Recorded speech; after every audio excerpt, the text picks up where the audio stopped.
आप सभी को मेरा नमस्कार है मेरे साथी। तो क्या हाल चाल चाहे जैसा भी हो, लेकिन इस क्लास को देखने के बाद ना आपका हाल चाल ठीक ठाक हो जाएगा, ऐसा इस क्लास से उम्मीद करना। और मेरे दोस्त, मैंने आपको पहले ही कहा था कि जितना भी पढ़ाऊंगा ना सर, उतना से बाहर पूछेगा ही नहीं।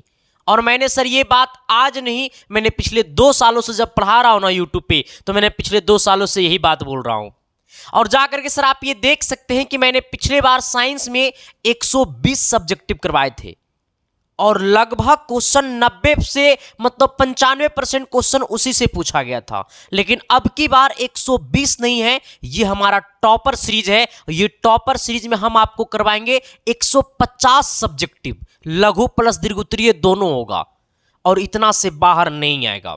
और इसका बस कुछ नहीं करना, ये टॉपर सीरीज का ना आप मात्र 4 क्लास कर लीजिएगा शुरू से, और 5वां क्लास करने से पहले अपने दिल से पूछिएगा तो आपका दिल धुकुर धुकुर करके बोलेगा कि सच में यही पूछेगा। ठीक है, तो ज्यादा बातें नहीं मेरे दोस्त, हम क्लास को शुरू कर देते हैं। लेकिन आप पहले ये बताइएगा कि आपका तैयारी कैसा चल रहा है।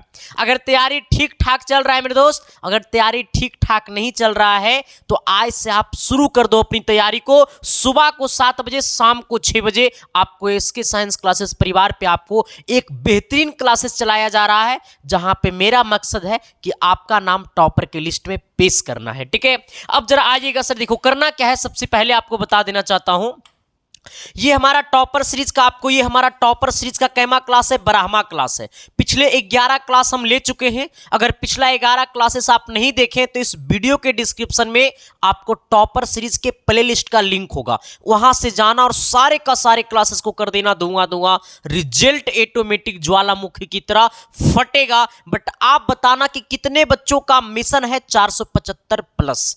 एक बार दिल खोल करके बता दो ना मेरे दोस्त, कमेंट बॉक्स में कमेंट कर दो क्लास को शुरू करने से पहले 475 प्लस, ताकि हमारे अंदर भी क्या आ जाए, ऊर्जा आ जाए। ठीक है सर, अब आइएगा, हम क्वेश्चन की दुनिया में बातें करते हैं। सर आइएगा, हमने आपको पिछले 90 क्वेश्चन करवा चुका हूं। कितना क्वेश्चन हमने करवाया है? पिछला 90 क्वेश्चन करवाए हैं। ठीक है, आज हम क्वेश्चन नंबर आपको कितना से करवाएंगे? तो 91 से करवाएंगे। ठीक है, अब आइएगा सर, जरा मेरी तरफ सुनिएगा। क्वेश्चन क्या कहता है? हमारा पहला क्वेश्चन कहता है, आज की क्लास का पहला सवाल, और आपको यह पता होनी चाहिए कि आज आपको हम 5 नंबरिया क्वेश्चन भी लेके आए हैं, फिगर वाला, मानव नेत्र का फिगर, और तमाम क्वेश्चन जो होता है ना 5 नंबर वाला, वो भी आज की क्लास में आपको देखने को मिलेगा। ठीक है सर, आइएगा, क्या कहता है सबसे पहला क्वेश्चन आज की क्लास का? कहता है हमें बोला है ना कि अवतल दर्पण और उत्तल दर्पण में 3 उपयोग को लिखे। अवतल दर्पण का 3 उपयोग लिखना है और उत्तल दर्पण का 3 उपयोग लिखना है। ठीक है, तो सबसे पहले आपको नीचे आना है और यहां पे कहता है अवतल दर्पण और उत्तल दर्पण के 3 उपयोग क्या है? निम्नलिखित है, मतलब बहुत सारा है। ठीक है, अब यहां पे ऐसे जरा समझिएगा। फिर कहता है क्या कि सबसे पहले आपको अवतल दर्पण का उपयोग को लिखना है। ठीक है, क्योंकि यहां पे अवतल दर्पण और उत्तल दर्पण ये दोनों का उपयोग को लिखना है। ठीक है, तो सबसे पहले किसका लिखना है? अवतल दर्पण का। तो आप यहां पे अवतल दर्पण लिख करके क्या करिएगा? डैश दीजिएगा। देखो सर, ये सब रटने वाला चीजें नहीं है, ये अंगुली पे याद करने वाला चीज है। अवतल दर्पण का पहला प्रयोग कहां किया जाता है? हजामत के रूप में किया जाता है। ठीक है, अवतल दर्पण का उपयोग कहां किया जाता है? दाढ़ी बनाने में किया जाता है। अवतल दर्पण का उपयोग कहां किया जाता है? सोलर सेल में किया जाता है। अवतल दर्पण का उपयोग कहां किया जाता है? तो छोटा वस्तु का बड़ा प्रतिबिंब बनाने में किया जाता है। आई मींस कहने का मतलब है कि कान का इलाज, नाक का इलाज, आंख का इलाज में हमारा अवतल दर्पण का प्रयोग किया जाता है। तो ये सब रटने का चीज नहीं है मेरे दोस्त। ठीक है, हमने क्या कहा कि अवतल दर्पण का प्रयोग कहां किया जाता है? तो पहला, इसका उपयोग हजामत बनाने में होता है।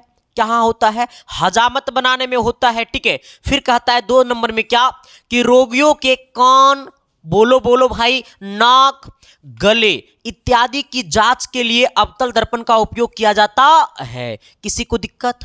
अरे देखो सर, हमने क्या कहा कि कान का जांच, जब कान के अंदर होता है छोटा छोटा पार्ट, अब जब तक डॉक्टर ये अंदर कान के अंदर के छोटे छोटे पार्ट को बड़ा रूप में नहीं देखेगा, तब तक उसका इलाज कैसे करेगा? तो हमने यही कहा है, कान के इलाज में, नाक के इलाज में, गले के इत्यादि के जांच में हमारा अवतल दर्पण का उपयोग किया जाता है। अगला हमने क्या लिखा है सर 3 नंबर में, हमने 3 नंबर में क्या लिखा है जरा गौर करिएगा। हमने कहा है कि इसका उपयोग सर्च लाइट में परावर्तक के रूप में किया जाता है। इसका उपयोग कहां किया जाता है? सर्च लाइट के परावर्तक के रूप में किया जाता है। तो क्या मैंने जो बोला वो चमका न जी? अरे यस या नो तो बोलो न जी। अब आइएगा सर उत्तल दर्पण के उपयोग की तरफ, ठीक है। उत्तल, क्योंकि देखो हमें क्या बोला है कि अवतल दर्पण और उत्तल दर्पण दोनों का तीन उपयोग बताना है। तो हमने अवतल दर्पण का 3 उपयोग बता दिया। पहला हमने क्या कहा कि इसका उपयोग हजामत बनाने में होता है। फिर हमने कहा कि रोगियों के कान, नाक, गले इत्यादि की जांच में अवतल दर्पण का प्रयोग होता है। फिर हमने क्या कहा, इसका उपयोग सर्च लाइट के परावर्तक के रूप में होता है। अब आइएगा सर उत्तल दर्पण का उपयोग की तरफ, ठीक है। अब देखो उत्तल दर्पण का सबसे पहला उपयोग कहता मोटर कार, ट्रक, बस इत्यादि में उत्तल दर्पण का उपयोग साइड मिरर के रूप में किया जाता है। कहोगे गुरुजी कि उत्तल दर्पण का उपयोग गाड़ी के साइड मिरर में कैसे किया जाता है? आप बाइक भी चला रहे होंगे तो बाइक में आईना लगा होता है, ठीक है। अब वो जो आईना लगा होता है ना, जो दर्पण लगा होता है ना, बाइक मोटरसाइकिल के साइड में जो दर्पण लगा होता है, या फिर कोई कार हो गया, बस हो गया, ड्राइवर के जस्ट बगल में एक दर्पण लगा होता है इस प्रकार से, ठीक है। और वो दर्पण में जब आप अपना फेस देखोगे ना तो तुमको इतनी को दिखाई देगा, तुमको लगेगा रे हमारा फेस कैसा दिखाई दे रहा है, ठीक है। इसका मतलब क्या है कि आपका शक्ल है इतना बड़ा, लेकिन आप उसमें देखोगे ना तो इतना ही बड़ा दिखाई देगा। इसका मतलब क्या है कि बड़ा वस्तु का छोटा प्रतिबिंब, बड़े बड़े वस्तु का छोटा छोटा प्रतिबिंब कौन बनाता है? उत्तल दर्पण। इसीलिए गाड़ी के साइड मिरर के रूप में उत्तल दर्पण का प्रयोग किया जाता है। और हमने यही कहा है मेरे दोस्त कि मोटर कार, ट्रक, बस इत्यादि में उत्तल दर्पण का उपयोग साइड मिरर के रूप में किया जाता है। आइएगा अब 2 नंबर की तरफ आइएगा। फिर क्या कहता है कि इसका उपयोग सड़क या गली में स्ट्रीट लाइट में परावर्तक के रूप में किया जाता है। किस लाइट के परावर्तक के रूप में किया जाता है? तो स्ट्रीट लाइट के परावर्तक के रूप में किया जाता है। फिर हमने क्या कहा कि इसका उपयोग बड़ा वस्तु को छोटा प्रतिबिंब बनाकर देखने में किया जाता है। तो क्या मैंने जो बोला वो चमका न जी? अरे एस या नो तो बोलो न जी। एक बार क्या करना है सर, एक बार हमारे साथ जरा सबको बोलना है। हमने क्वेश्चन क्या कहा? अवतल दर्पण और उत्तल दर्पण के तीन उपयोग को लिखे। फिर हमने कहा अवतल दर्पण, इसको दर्पण बना लेना, ठीक है, गलत लिखा गया। अवतल दर्पण, उत्तल दर्पण के तीन उपयोग क्या है? निम्नलिखित है, ठीक है। पहला की तरफ आइएगा। अवतल दर्पण का उपयोग, अवतल दर्पण का पहला उपयोग, इसका उपयोग कहां किया जाता है? हजामत बनाने में होता है। फिर हमने क्या कहा 2 नंबर में कि रोगियों के कान, नाक, गले इत्यादि के जांच के लिए अवतल दर्पण का उपयोग किया जाता है। अब आइएगा सर इसका 3 नंबर में। फिर हमने क्या कहा? इसका उपयोग सर्च लाइट में परावर्तक के रूप में किया जाता है, ठीक है। अब आइएगा सर उत्तल दर्पण का उपयोग। हमने कहा उत्तल दर्पण का उपयोग को लिखे। तो अगला क्या है सर? मोटर कार, ट्रक, बस इत्यादि में उत्तल दर्पण का उपयोग साइड मिरर के रूप में किया जाता है।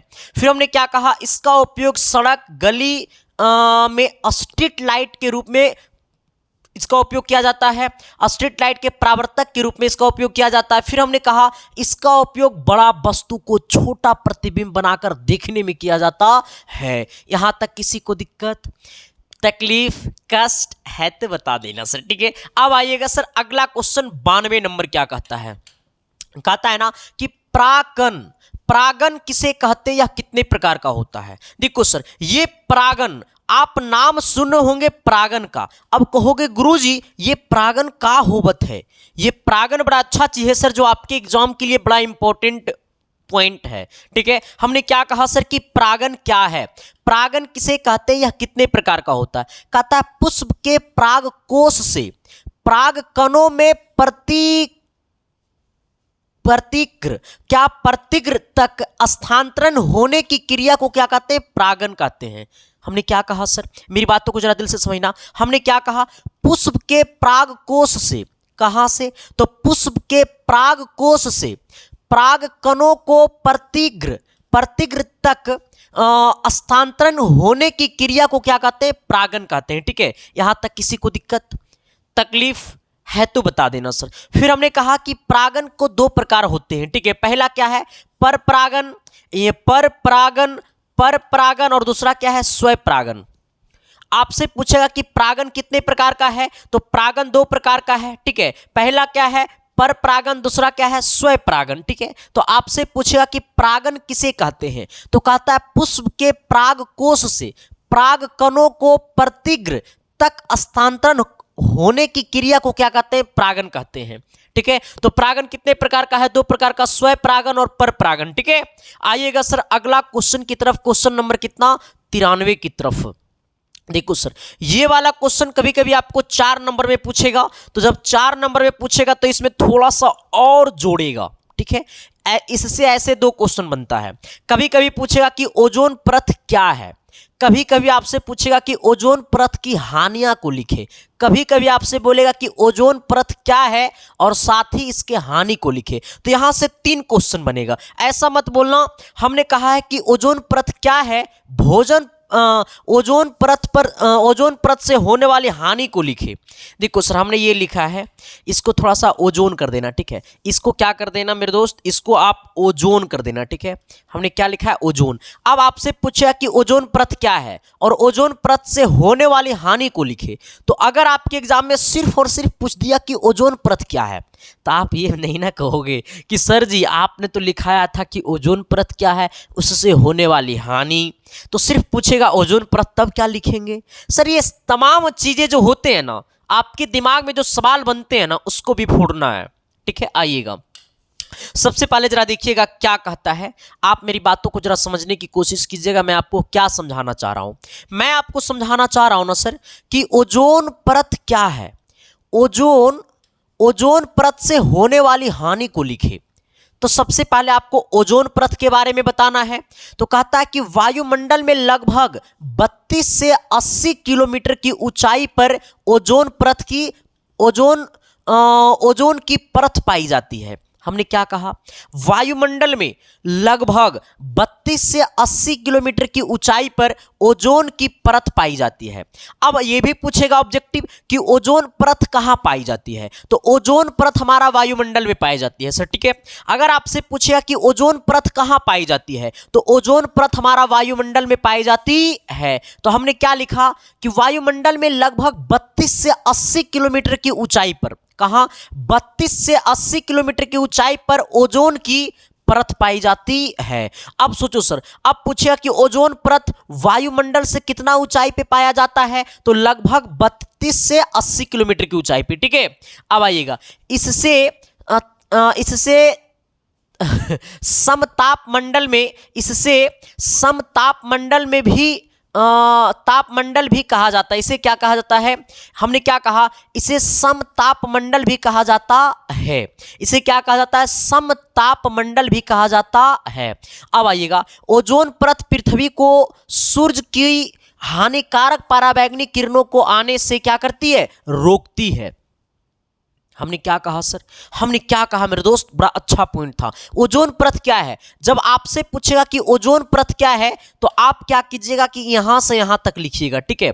हमने क्या लिखा है कि वायुमंडल में लगभग 32 से 80 किलोमीटर की ऊंचाई पर ओजोन परत पाई जाती है। इसे समताप मंडल भी कहा जाता है। ओजोन परत पृथ्वी को सूर्य की हानिकारक पराबैंगनी किरणों को आने से क्या करती है, रोकती है।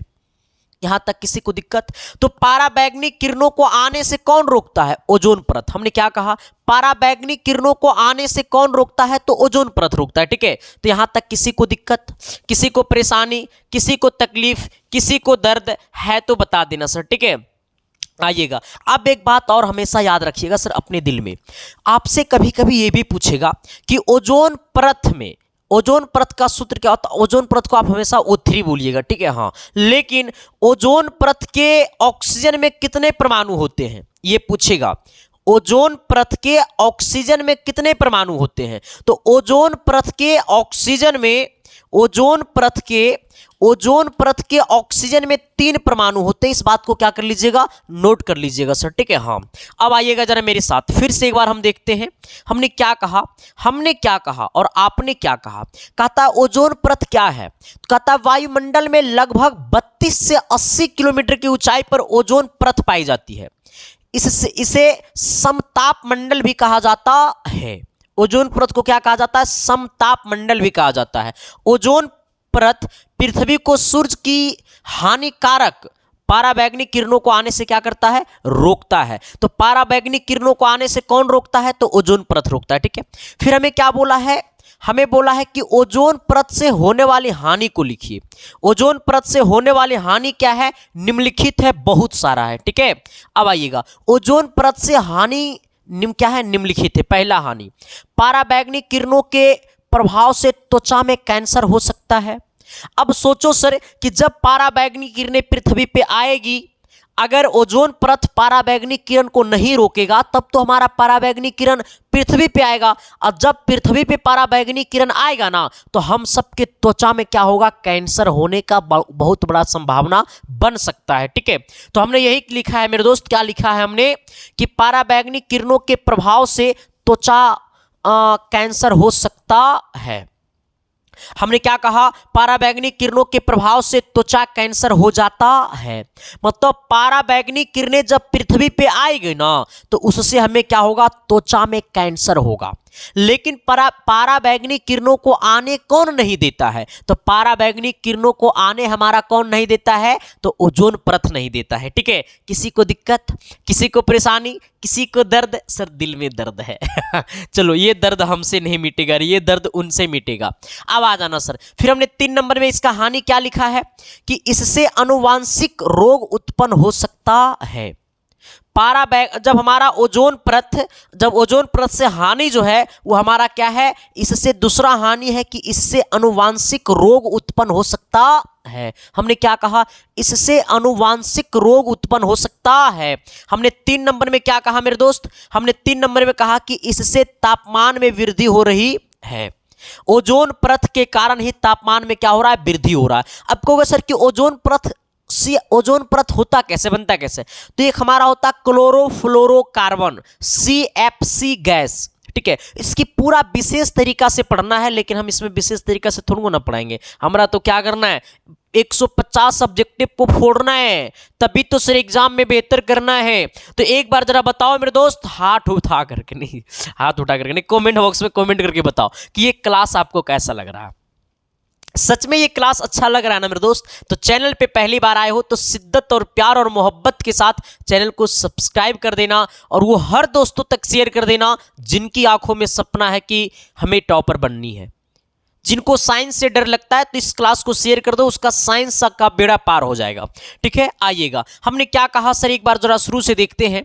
हमने कहा ओजोन परत क्या है? ये भोजोन नहीं है, ये ओजोन हमने लिखा है। ठीक है, इसको आप ओजोन कर दीजिएगा। ओजोन परत से होने वाली हानि को लिखे तो कहता है वायुमंडल में लगभग 32 से 80 किलोमीटर की ऊंचाई पर ओजोन परत पाई जाती है। इसे समताप मंडल भी कहा जाता है। ओजोन परत पृथ्वी को सूर्य की हानिकारक पराबैंगनी किरणों को आने से क्या करती है? रोकती है। ओजोन परत का हानि क्या है? ओजोन परत से हानि निम्नलिखित है। पहला कहता है पराबैंगनी किरणों के प्रभाव से त्वचा कैंसर हो जाता है। पराबैंगनी किरण जब पृथ्वी पे आएगा तो इसके प्रभाव से हमारे अंदर क्या होगा? त्वचा में कैंसर होगा। हमने कहा इससे आनुवांशिक रोग उत्पन्न हो सकता है। फिर हमने क्या कहा? इससे तापमान में वृद्धि हो रही है। यहां तक किसी को दिक्कत? लेकिन मेरे दोस्त मैं आपको एक बात बता देना चाहता हूं।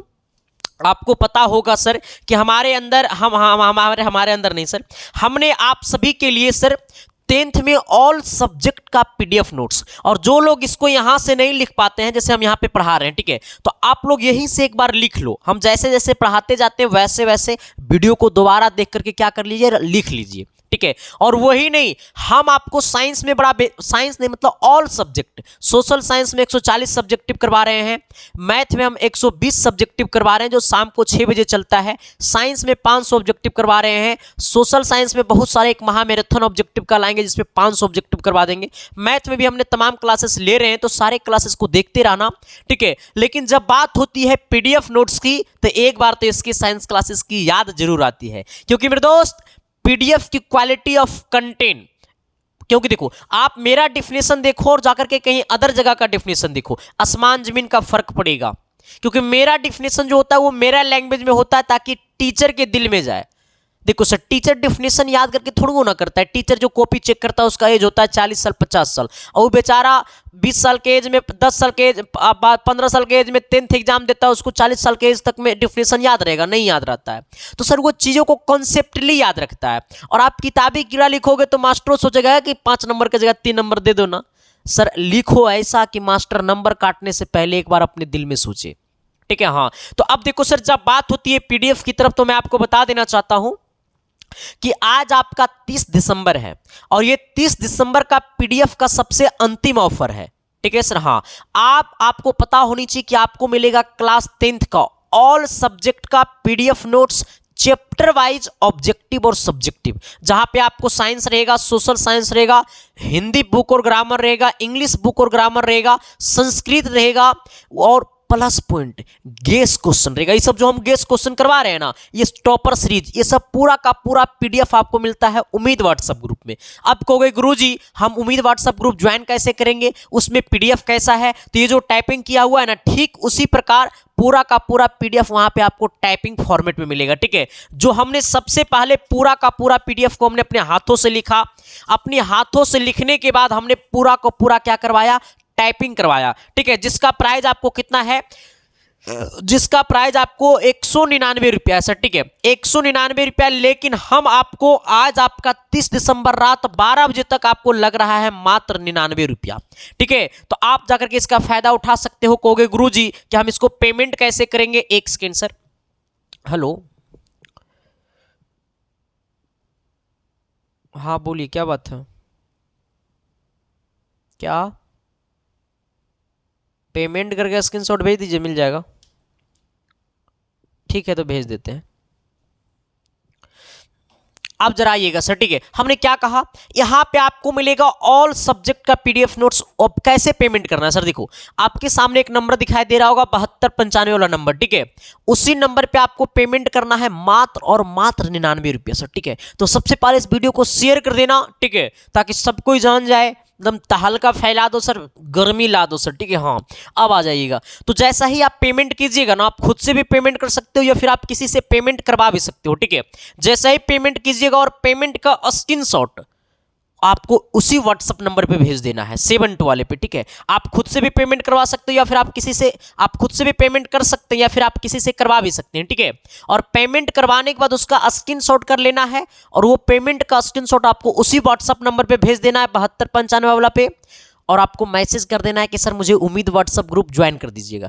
1 मिनट के अंदर में आपको उम्मीद व्हाट्सएप ग्रुप ज्वाइन कर दिया जाएगा और तमाम पीडीएफ आपके पास भेज दिया जाएगा। और इस ग्रुप का सबसे बड़ा फायदा है कि ये ग्रुप में ना तो आप किसी का नंबर देख पाइएगा, ना तो आपका नंबर कोई देख पाएगा। ब्रॉडकास्ट के थ्रू पीडीएफ मेरा नंबर बन करके जाएगा सर, ठीक है। बाकी इससे ज्यादा कुछ नहीं।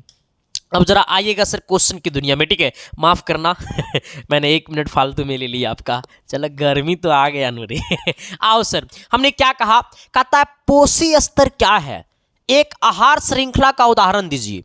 सर इस क्वेश्चन में सबसे पहले आप डबल स्टार मार लीजिए, तो क्योंकि ये क्वेश्चन गर्मी वाला है, ठीक है। हमने क्या कहा, क्वेश्चन गर्मी वाला है। कहता है सर क्या पोषी स्तर क्या है, एक आहार श्रृंखला का उदाहरण दीजिए। तो सबसे पहले आपको पोषी स्तर के बारे में बताना है कि पोषी स्तर किसे कहते हैं, इसके बाद हमको आहार श्रृंखला का उदाहरण लिखना है, ठीक है। तो सबसे पहले आपको क्या कहना है कि पोषी स्तर क्या है। तो कहता है कि आहार श्रृंखला में कई स्तर होते हैं, आहार श्रृंखला में कई स्तर होते हैं तथा हर स्तर पर भोजन ऊर्जा का स्थानांतरण होता है। आहार श्रृंखला के अंदर कई स्तर होते हैं लेकिन हर स्तर पर भोजन का स्थानांतरण होता है, ठीक है। फिर कहता है कि आहार श्रृंखला के इन्हीं स्तरों को पोषी स्तर कहते हैं। देखा कितना हैवी डिफिनेशन है, लग रहा है कि बायोलॉजी का डिफिनेशन है, वरना बायोलॉजी का डिफिनेशन तो इतना टेढ़ कुबड़ रहता है ना कि लगता है कि अब हमारा दिमाग खराब हो गया। लेकिन रे बबुआ, इसको इतना इजी बनाने के लिए ना सर मैं बड़ा मेहनत करता हूँ, उसका मेहनत का फल मिलना चाहिए, ठीक है। आओ, हमने क्या कहा सर कि पोषी स्तर क्या है और एक आहार श्रृंखला का उदाहरण लिखिए। तो सबसे पहले आपको पोषी स्तर के बारे में बताना है।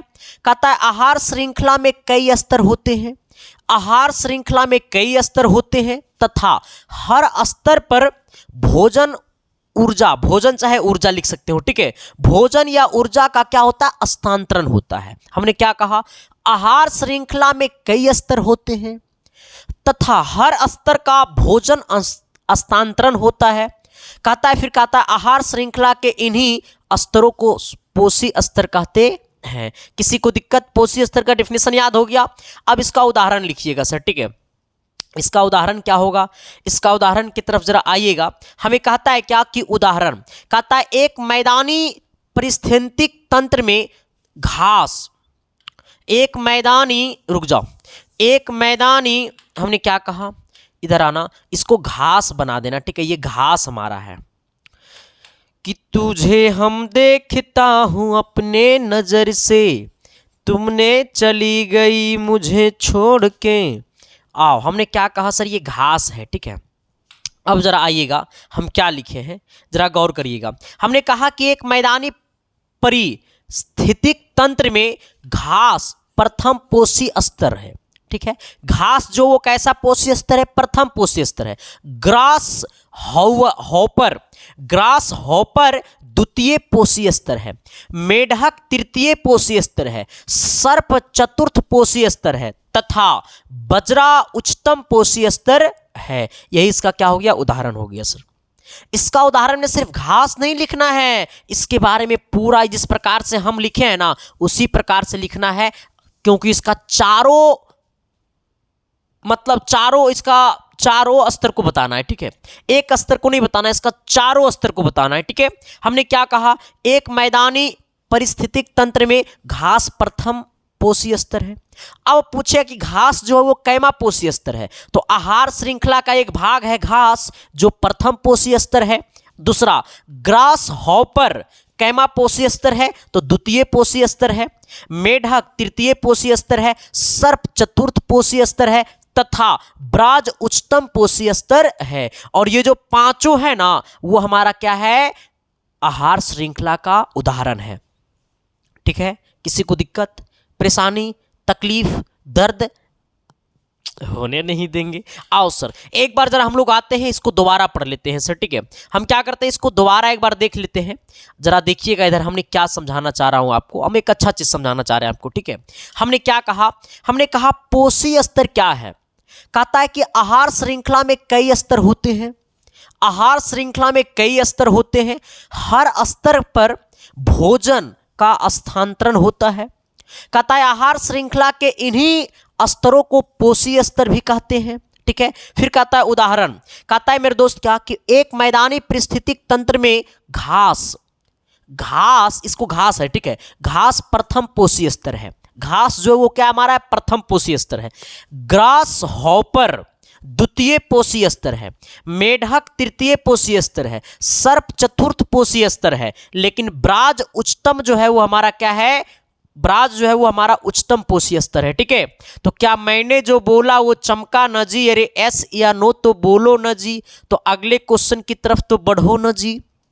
लेकिन 95 नंबर क्वेश्चन को देखोगे ना तो आपको कुछ फील होगा, सच्ची बताता हूं।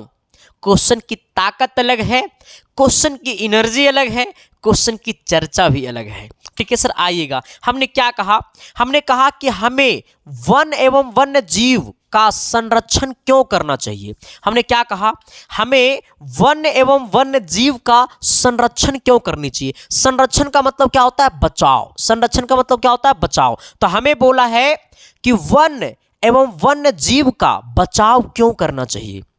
वन एवं वन्य जीव का बचाव, संरक्षण का मतलब क्या होता है, बचाव क्यों करना चाहिए, ठीक है। तो हमने लिखा है कि वन एवं वन्य जीव का संरक्षण करना चाहिए क्योंकि, वन्य एवं वन्य जीव का संरक्षण करना चाहिए मतलब बचाव करना चाहिए क्योंकि।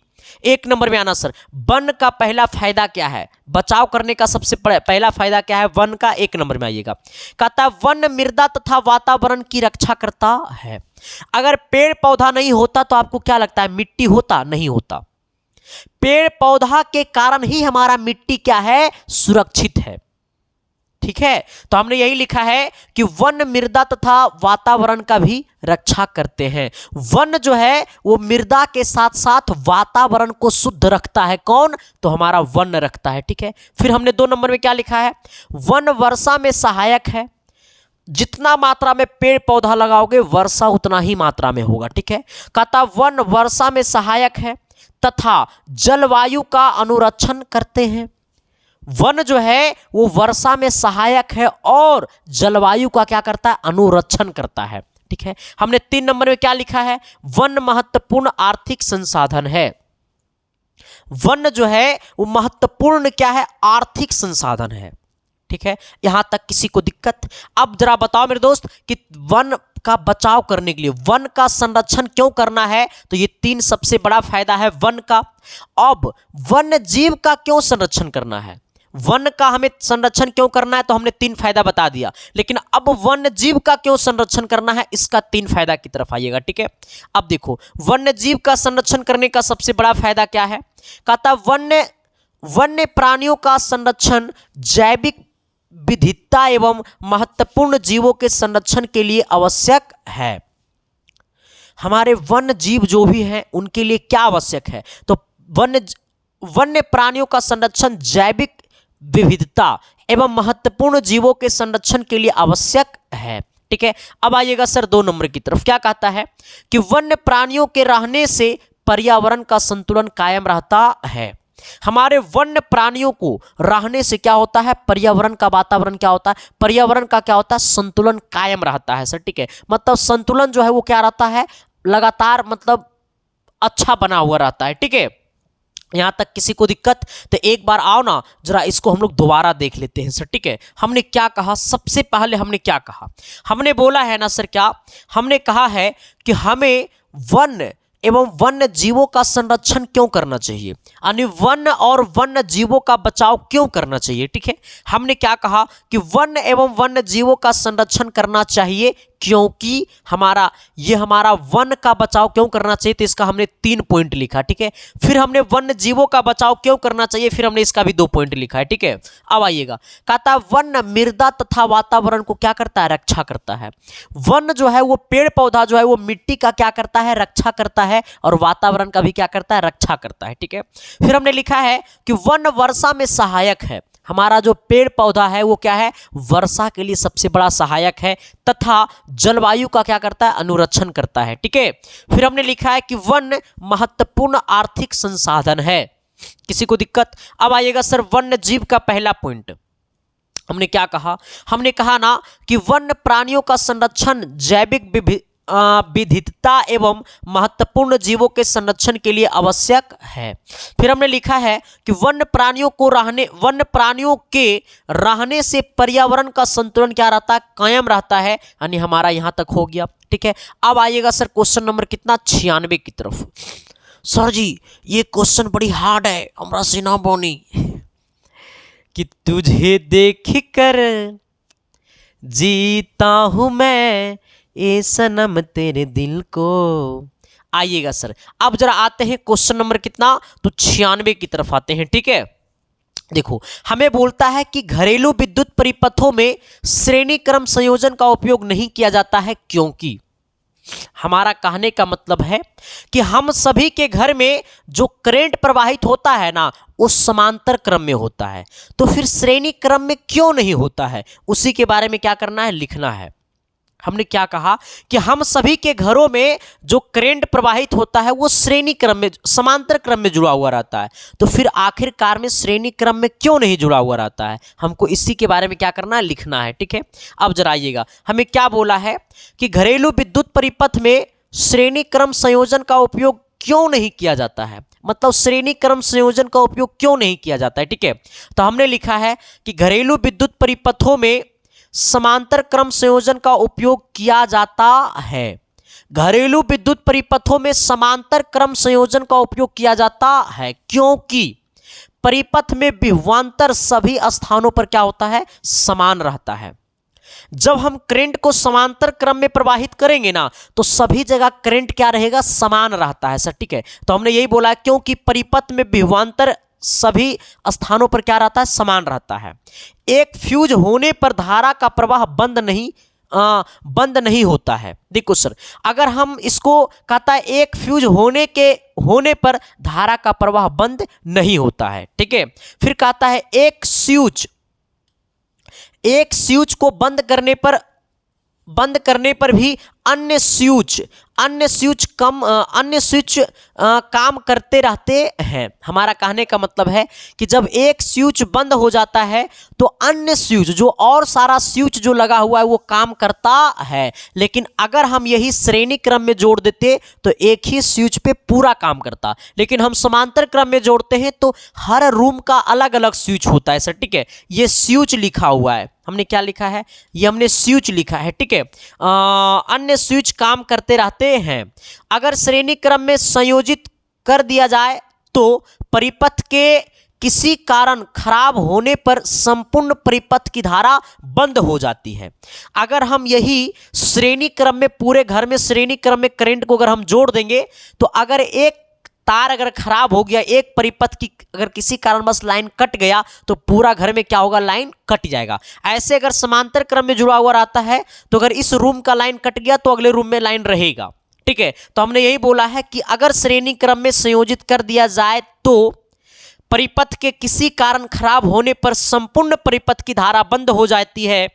यही कारण है कि घरेलू विद्युत परिपथों में श्रेणीबद्ध संयोजन का उपयोग नहीं किया जाता है, ठीक है। हमें श्रेणी क्रम का उपयोग क्यों नहीं किया जाता है, क्योंकि सर हमारा घर में अलग अलग कमरे होते हैं और अलग अलग कमरे का अलग अलग लाइट होता है और अलग अलग लाइट के साथ साथ सभी कमरे में अलग अलग वोल्टेज का फैन लगे होते हैं, तो हम सब तमाम चीज़ों का उपयोग करते हैं। अगर हमारे घर में श्रेणी क्रम में करंट अगर प्रवाहित रहता तो क्या हम एक रूम का लाइन काटते तो पूरे रूम का लाइन कट जाता, जो सही नहीं है, ठीक है। तो यही सब चीज़ों को देखते हुए हमारे मतलब घरों में श्रेणी क्रम में संयोजन ना करके समांतर क्रम में विद्युत परिपथ को जोड़ा जाता है। यहां तक किसी को दिक्कत, किसी को परेशानी, किसी को तकलीफ, किसी को दर्द, थोड़ा गर्मी लाओ ना सेशन को शेयर कर देना मेरे दोस्त, ठीक है। अब जरा आइएगा सर अगले, इसी को एक बार हम दोबारा देख लेते हैं, ठीक है। हमने क्या कहा, घरेलू विद्युत परिपथ में श्रेणी क्रम संयोजन का उपयोग क्यों नहीं किया जाता है। श्रेणी क्रम का उपयोग क्यों नहीं किया जाता है, क्योंकि कहता है घरेलू विद्युत परिपथों में समांतर क्रम संयोजन का उपयोग किया जाता है, क्योंकि परिपथ में विभवांतर सभी स्थानों पर समान रहता है। जब समांतर क्रम में संयोजित करेंगे तो सभी तारों में करंट क्या रहेगा, सेम रहेगा, ठीक है, बराबर रहेगा। सभी रूमों में करंट क्या रहेगा, बराबर रहेगा। फिर कहता है कि एक फ्यूज होने पर धारा प्रवाह बंद नहीं होता है। जब एक फ्यूज होने पर धारा प्रवाह क्या होता है, बंद नहीं होता है। एक स्विच को बंद करने पर भी अन्य स्विच काम करते रहते हैं। अगर श्रेणी क्रम में संयोजित कर दिया जाए तो परिपथ के किसी कारण खराब होने पर संपूर्ण परिपथ की धारा बंद हो जाती है। यही कारण है कि घरेलू विद्युत परिपथों में श्रेणीबद्ध संयोजन का उपयोग नहीं किया जाता है। यहां तक किसी को दिक्कत, किसी को परेशानी, किसी को तकलीफ, तो क्या मैंने जो बोला वो चमका न जी, अरे एस या नो तो बोलो न जी, तो अगले क्वेश्चन की तरफ तो बढ़ो न जी। तो एक बार सबको ही कमेंट बॉक्स में कमेंट कर दो मेरे दोस्त, रिजल्ट का मतलब SK साइंस क्लासेस आइएगा सर, हमने क्या कहा जरा गौर करना। हमने कहा कि पौधों में भोजन का हस्तांतरण कैसे होता है। बड़ा अच्छा क्वेश्चन है, सच्ची बताता हूं, मजाक नहीं करता हूं। हमने क्या कहा सर, हमने कहा कि पौधों में भोजन का स्थानांतरण कैसे होता है। हमारे पेड़ पौधों में भोजन का स्थानांतरण कैसे होता है। कहता है कि पौधों में भोजन का स्थानांतरण फ्लोएम उत्तक द्वारा होता है। ऑब्जेक्टिव में पूछेगा कि पौधों में भोजन का स्थानांतरण कैसे होता है, तो फ्लोएम उत्तक द्वारा होता है, ठीक है। पौधों में भोजन का स्थानांतरण कैसे होता है, तो फ्लोएम उत्तक द्वारा होता है। इस बात को क्या कर लो, नोट कर लो, ऑब्जेक्टिव में पूछता है, ठीक है। हमने क्या कहा, पौधों में भोजन का स्थानांतरण कैसे होता है, तो पौधों में भोजन का स्थानांतरण किसके द्वारा होता है, तो फ्लोएम उत्तक द्वारा होता है, ठीक है। यह एक चलनी नलिकाएं होती है। यह क्या होता है, तो यह एक चलनी नलिका होती है जिसमें कई छिद्र होते हैं। इन्हीं चलनी नलिकाओं द्वारा खाद्य पदार्थों का स्थानांतरण एक कोशिका से दूसरे कोशिका में होता है। पौधों में खाद्य पदार्थों का स्थानांतरण सुक्रोज के रूप में होता है। यहां तक किसी को दिक्कत? पौधों के अंदर, पेड़ पौधे के अंदर खाद्य पदार्थ का कैसे स्थानांतरण होता है? तो सुक्रोज के द्वारा पेड़ पौधों के अंदर क्या होता है? खाद्य पदार्थों का स्थानांतरण होता है। हमने क्या कहा सर? हमने कहा कि पेड़ पौधे के अंदर खाद्य पदार्थ का कैसे स्थानांतरण होता है? तो पेड़ पौधों के अंदर सुक्रोज के माध्यम से क्या होता है? खाद्य पदार्थ का स्थानांतरण होता है। ठीक है, तो हमने क्या कहा सर? एक बार जरा दोबारा देख लेते हैं। पौधों में भोजन का स्थानांतरण कैसे होता है? हमने कहा कि पौधों में भोजन का स्थानांतरण कैसे होता है? कहता है पौधों में भोजन का स्थानांतरण फ्लोएम उत्तक द्वारा होता है। पौधों में भोजन का स्थानांतरण फ्लोएम उत्तक द्वारा होता है। यह एक चलनी नलिकाएं होती है। यह क्या होता है? तो यह एक चलनी नलिका होती है जिसमें कई छिद्र होते हैं। इन्हीं चलनी नलिकाओं द्वारा खाद्य पदार्थों का क्या होता है? स्थानांतरण होता है। एक कोशिका से दूसरे कोशिका में होते हैं। यही चलनी नलिकाएं द्वारा खाद्य पदार्थ का स्थानांतरण एक कोशिका से दूसरे कोशिका में होते हैं। ठीक है, और पौधों में खाद्य पदार्थों का स्थानांतरण सुक्रोज के रूप में होता है। पौधों में खाद्य पदार्थों का स्थानांतरण कैसे होता है? तो सुक्रोज के द्वारा होता है। ठीक है, तो क्या मैंने जो बोला वो चमका न जी? अरे एस या नो तो बोलो न जी, आ जाना। देखो, कहता है संतृप्त हाइड्रोकार्बन किसे कहते हैं? अगर कार्बन और कार्बन के साथ सिंगल बॉन्ड बना रहा है तो हम क्या कहेंगे? संतृप्त हाइड्रोकार्बन कहेंगे। ठीक है, असंतृप्त हाइड्रोकार्बन किसे कहते हैं? तो कार्बन और कार्बन के साथ डबल बॉन्ड या फिर कार्बन और कार्बन के साथ ट्रिपल बॉन्ड बना रहा है तो हम क्या कहेंगे? असंतृप्त हाइड्रोकार्बन है। हमने क्या कहा? अगर कार्बन और कार्बन के साथ सिंगल बॉन्ड बना रहा है तो हम कहेंगे संतृप्त हाइड्रोकार्बन है, और कार्बन और कार्बन के साथ ट्रिपल या फिर डबल बॉन्ड बना रहा है तो हम कहेंगे असंतृप्त हाइड्रोकार्बन है। ठीक है, अब आइएगा, कहता है संतृप्त हाइड्रोकार्बन किसे कहते हैं? कहता है वैसे हाइड्रोकार्बन जिनमें कार्बन परमाणु की चारों संयोजकताएं एक बंध द्वारा क्या रहता है? संतुष्ट रहती है, उसे क्या कहते हैं? संतृप्त हाइड्रोकार्बन कहते हैं। एक बंध का मतलब सिंगल बॉन्ड। असंतृप्त हाइड्रोकार्बन किसे कहते हैं? कहता है वैसे हाइड्रोकार्बन जिनमें दो परमाणुओं के बीच द्विबंध या त्रिबंध होते हैं उसे क्या कहते हैं? असंतृप्त हाइड्रोकार्बन कहते हैं। द्विबंध का मतलब डबल बॉन्ड और त्रिबंध का मतलब ट्रिपल बॉन्ड। ठीक है, उसे क्या कहते हैं? असंतृप्त हाइड्रोकार्बन कहते हैं। ठीक है, अब आइएगा सर, देखो ये मानव नेत्र मेरे दोस्त। ठीक है, देखो आपके एग्जाम में कुछ पूछे चाहे ना पूछे लेकिन एगो मानव नेत्र पक्का पूछेगा। ठीक है, तो सबसे पहले आपको हम ये बता देना चाहते हैं, ये मानव नेत्र का फिगर सभी लोग बना करके भेजेगा, और साथ ही आप लोग एक छोटा सा वीडियो भी बना करके भेज सकते हो कि आप लोग पढ़ाई कैसे करते हो। ठीक है, कहाँ भेजना वो वीडियो बना करके सर? ठीक है, आप अपने दोस्त से बनवा लीजिएगा कि आप पढ़ाई कैसे करते हैं। ठीक है, वो क्योंकि मैं देखना चाहता हूँ मेरे दोस्त कि आप लोग स्टडी कैसे कर रहे हैं। ठीक है, तो कुछ नहीं करना है, देखो क्या करना है, आप वो वीडियो बना करके भी भेज सकते हैं इस नंबर पर। ठीक है, 7295 047 33 7। ठीक है, जो बहुत सारे बच्चे भेजते हैं तो बड़ा सुकून मिलता है मेरे दोस्त। हमें लगता है कि चलो मेरी मेहनत तो सफल हो रहा है सर।